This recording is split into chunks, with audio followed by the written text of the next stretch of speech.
Hello guys, so welcome to my program today, Learning Real English at lcchannel.com.vn.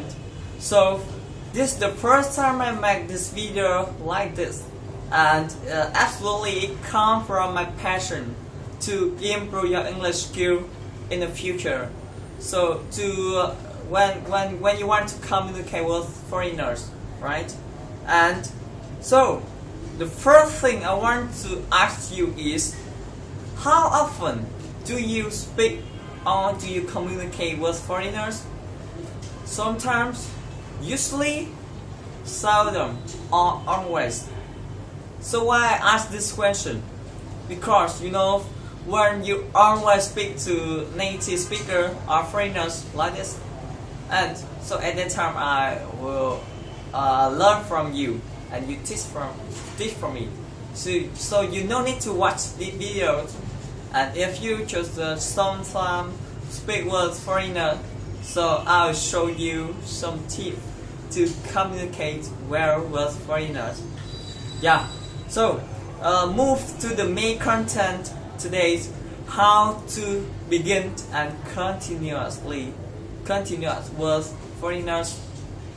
Yes. The first thing I need to show you is you need to have a naturally and friendly smile. So why?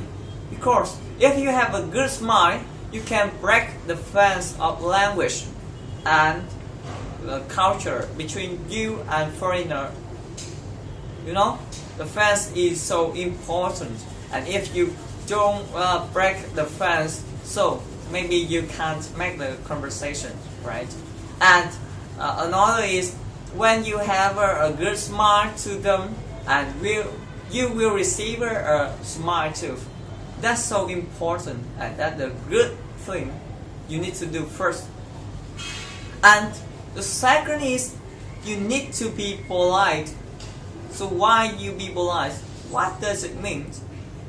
I mean that you have to say something like this: excuse me, sir, ma'am, man, guys, can we make a conversation together?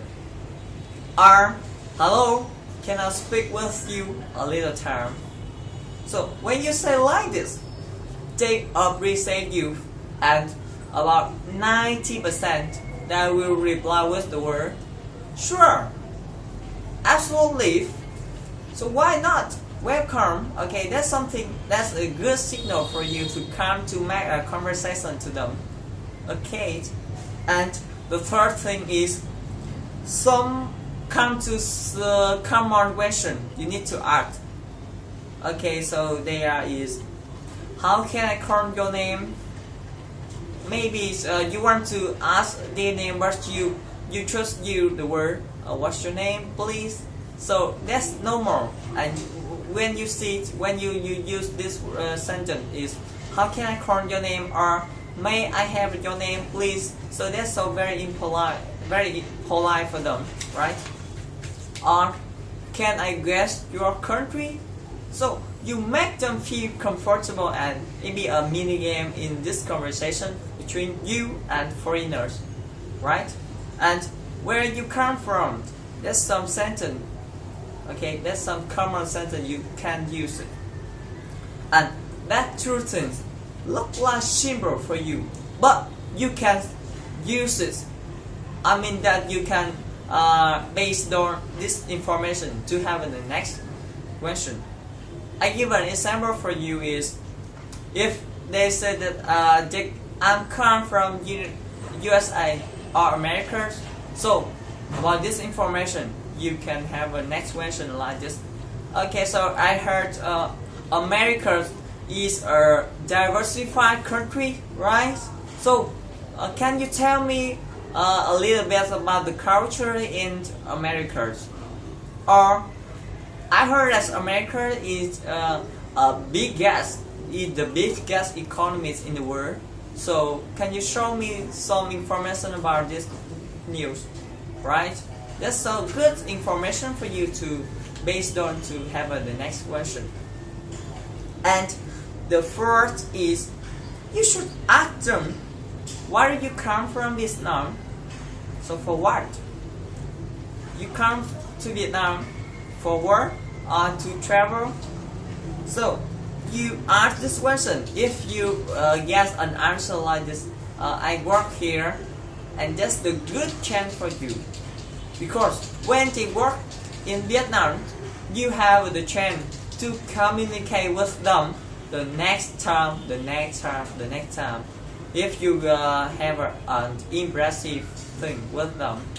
And if you travel in Vietnam, so maybe you have the next question is, how long do you stay in Vietnam? Because some foreigners come to Vietnam and they often stay for 3 months, 6 months maybe. And if you stay for so long, you can ask them, and you can be a tour guide with them. If you can have a free time to take them go around the city, it's a good time for you to improve your English skill, right? And the fifth time is come to the real question about Vietnam. That was something you understand clearly. I mean that if you know clearly about the Vietnamese food, about Vietnam people, about the transportation, about traffic, you can ask them, how do you know, how do you think about the traffic in Vietnam? How do you think about the Vietnamese food? Yes, I give an example for you about this point. You can ask them like this, how do you think of traffic in Vietnam? And when they reply, you have the next question, right? Can you ride motorcycle? Are you scared about the traffic? When the first time you come to Vietnam and you want to move from this side to another side, is it difficulty for you? Okay, that's some question you can ask to continue the conversation, right? And when you finish one field, I mean that you finish about the transportation, you can move to the next field about the Vietnamese food, about the Vietnamese people, about the cost living in nowadays, right? And that will help you have something more, okay? Okay. The sixth. What is the sixth? After you go around them, I mean that you set some question for them to answer, and you should ask them about their country, because they answer about your country, right? And then you need to understand a little bit about your country, their country, right? So you can ask some question is, how about the life? How about the cost of living? And how about the economy? About this point, the economy. Remember that if you have acknowledged about this point, you need to ask. Because if you don't have any acknowledge about this point, you ask them and they reply to you, and you don't understand a little bit anything. So that's so stupid. Okay, yeah. You know why we do this? Because your purpose when you communicate with foreigners or some native speaker is to improve your English skill, right? And when you ask them and you try to listen, that's a good way to improve, because listening is the important way to improve English skill. You can see some child from foreigners, they were grow up and they don't have any word to speak, but they just listen day by day, and then they can speak naturally and frequently. That okay.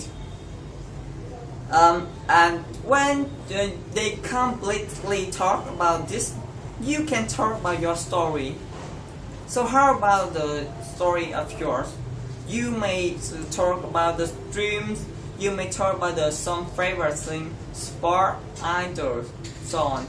Because about this point, if you talk about your favorite thing, you can improve your speaking skill. You can improve the listening skill, and so why don't you try to improve your speaking skill? Why not? Okay. Okay, that's something I need to share with you today. So, in conclusion, to finish the conversation, it is necessary to shake a hand and have a good smile again, reply their name, and if it is suitable for you, you can get something from them to contact, right? And one more thing I want to tell you is, I want to recommend for you that body language. So why? Because when you want to say something clearly, you might not show on, right? You might not show because you don't have a many new word of vocabulary. So you need to use body language to show all things you want to share. Okay, and if you use body language, so you will have a confidence in the future, and it's easier for you to communicate with others in the future, everyone you want to communicate, right? And thank you for watching this video, and I hope it can help you improve your English skill and yourself in the short time. Yeah, and please freely to contact me if you have any question and you want to ask for something more, we can share together, and I'll try my best to reply on your question in the short time, in the briefly time. Okay, and you can contact with facebook.com/ontroom, or my email is sunglap.ue@gmail.com, with the number phone is 0976 121 186. Okay, so one more thing, see you the next time. Bye bye.